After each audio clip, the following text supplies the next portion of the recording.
Hello everyone, welcome back to try and test kitchen. આજે હું તમારી સાથે શેર કરીશ પત્તા કોબી અને ચણાની દાળમાંથી બનતી એકદમ મસ્ત અને નવી રેસીપી। તમે આ બે સામગ્રીનો યુઝ કરીને આ રેસીપી 100% ક્યારે નહીં બનાવી હશે, એકવાર જરૂરથી ટ્રાય કરજો અને રેસીપીને એન્ડ સુધી જરૂરથી જોજો, બધાને ઘરમાં ખૂબ જ પસંદ આવશે। તો ચાલો રેસીપી સ્ટાર્ટ કરીએ। જો તમને રેસીપી પસંદ આવે તો વિડીયોને લાઇક કરજો, શેર કરજો અને ચેનલને સબસ્ક્રાઈબ કરી બાજુમાં આપેલો બેલ આઇકન જરૂરથી પ્રેસ કરજો આવા નવા વિડીયો જોવા માટે। અહીંયા મેં કોબીઝનો આખા દડામાંથી ચોથા ભાગનો કોબીઝ યુઝ કર્યું છે અને એને આપણે આ રીતે કટ કરીને બાઉલમાં લઈ લઈશું। સાથે એમાં થોડું મીઠું ઉમેરી એકદમ સારી રીતે આ રીતે મિક્સ કરી લેવાનું છે। મિક્સ થઈ જાય ત્યારબાદ આપણે એને 10 મિનિટ સુધી આ રીતે જ રહેવા દઈશું, જેથી એમાં જેટલું પણ મોઇશ્ચર હોય એ રિલીઝ થઈ જાય। હવે અહીંયા મેં અડધો કપ ચણાની દાળને 4 કલાક પલાળી રાખી હતી। આપણે આંગળી વડે આ રીતે તોડીએ, તમે જોઈ શકો છો તો આસાનીથી તૂટી જાય છે, એનો મતલબ કે દાળ આપણી એકદમ પરફેક્ટલી પલળી ગઈ છે। હવે આપણે પાણી કાઢી 2 થી 3 વાર સારા પાણીએ વોશ કરી લઈશું। તો દાળ આપણી તૈયાર છે।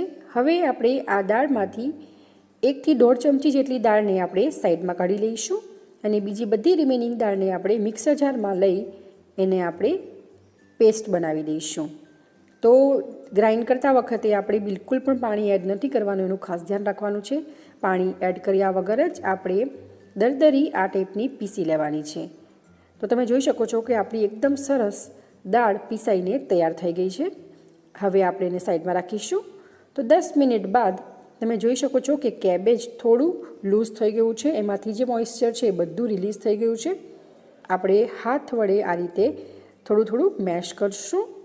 હું તમને બતાવી દઉં, તમે જોઈ શકો છો, પણ આપણે આ પાણીને કાઢવાનું નથી, નીચવાનું નથી, કોબીઝને આ રીતે જ રાખવાનું છે।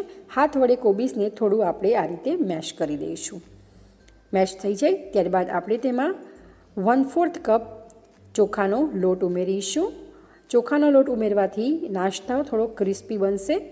સાથે એક મીડિયમ સાઇઝની ડુંગળીને મેં આ રીતે સ્લાઇસમાં કટ કરી છે, એને પણ આપણે ઉમેરી દઈશું અને એક નાનું ઝીણું લીલું સમારેલું મરચું ઉમેરીશું। તમે જેટલું તીખું ખાતા હો એના બેઝ ઉપર વધુ ઓછું કરી શકો છો।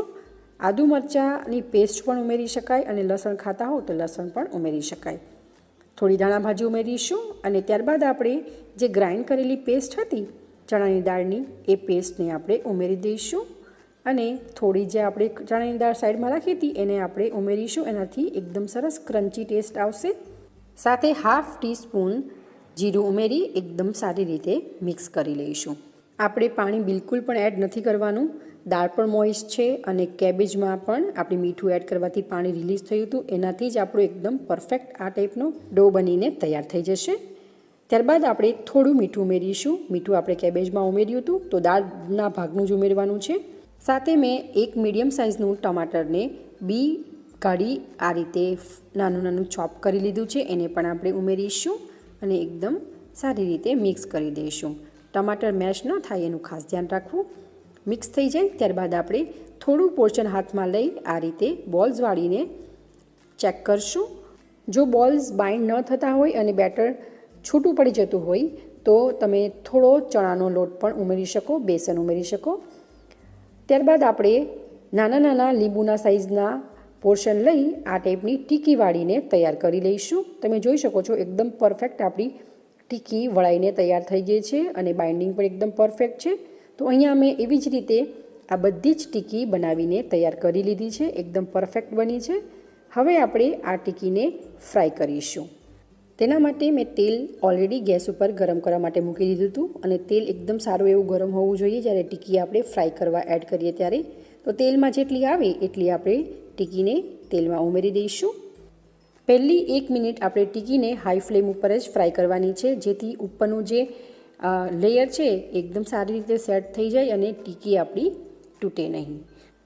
1 થી 1.5 મિનિટ બાદ આપણે ટીકી ઉપર આ રીતે તેલ અપ્લાય કરવાનું છે, જેથી ઉપરની જે લેયર છે એકદમ સારી રીતે સેટ થઈ જાય અને ટીકીને આપણે ફ્રાય થવા દઈશું।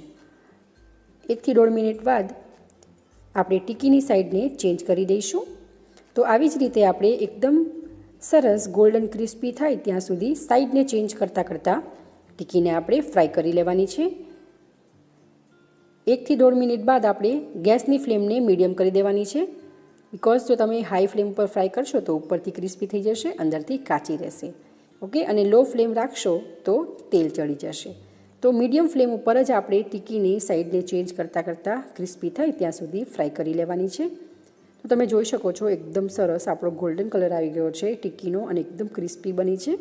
હવે આપણે એક્સ્ટ્રા ઓઇલ રિમૂવ કરી ટિશ્યુ પેપરવાળી પ્લેટમાં ટિક્કીને કાઢી લઈશું. તો આવી જ રીતે આપણે બધી જ ટિક્કી ફ્રાય કરી લઈશું. તો જેને જોતાં જ ખાવાનું મન થઈ જાય અને ઘરમાં બધાને જ ભાવે એવી ગરમા ગરમ કેબેજ અને ચણાની દાળની ટિક્કીને સર્વિંગ પ્લેટમાં સર્વ કરી લઈશું. તમે એને કેચઅપ ચટણી સાથે સર્વ કરી શકો છો. તમે પણ એકવાર આ રીતે જરૂરથી ટ્રાય કરજો અને કેવી બને છે એ તમારા ફીડબેક મને કમેન્ટ કરી જરૂરથી જણાવજો. સાથે તમને આ રેસીપી કેવી લાગી એ પણ મને કમેન્ટ કરી જરૂરથી જણાવજો. તો હું તમને અંદરથી તોડીને પણ બતાવી દઉં. ઉપરથી એકદમ ક્રિસ્પી અને અંદરથી એકદમ સરસ ટેસ્ટી એવી આ ટિક્કી છે. જો તમને આ રેસીપી પસંદ આવી હોય તો વિડીયોને લાઇક કરજો, શેર કરજો અને આવી જ નવી રેસીપી જોવા માટે ચેનલને સબસ્ક્રાઈબ કરવાનું ભૂલશો નહીં. તો ચલો ફરી મળીશું એક આવી જ નવી રેસીપી સાથે. Thank you for watching.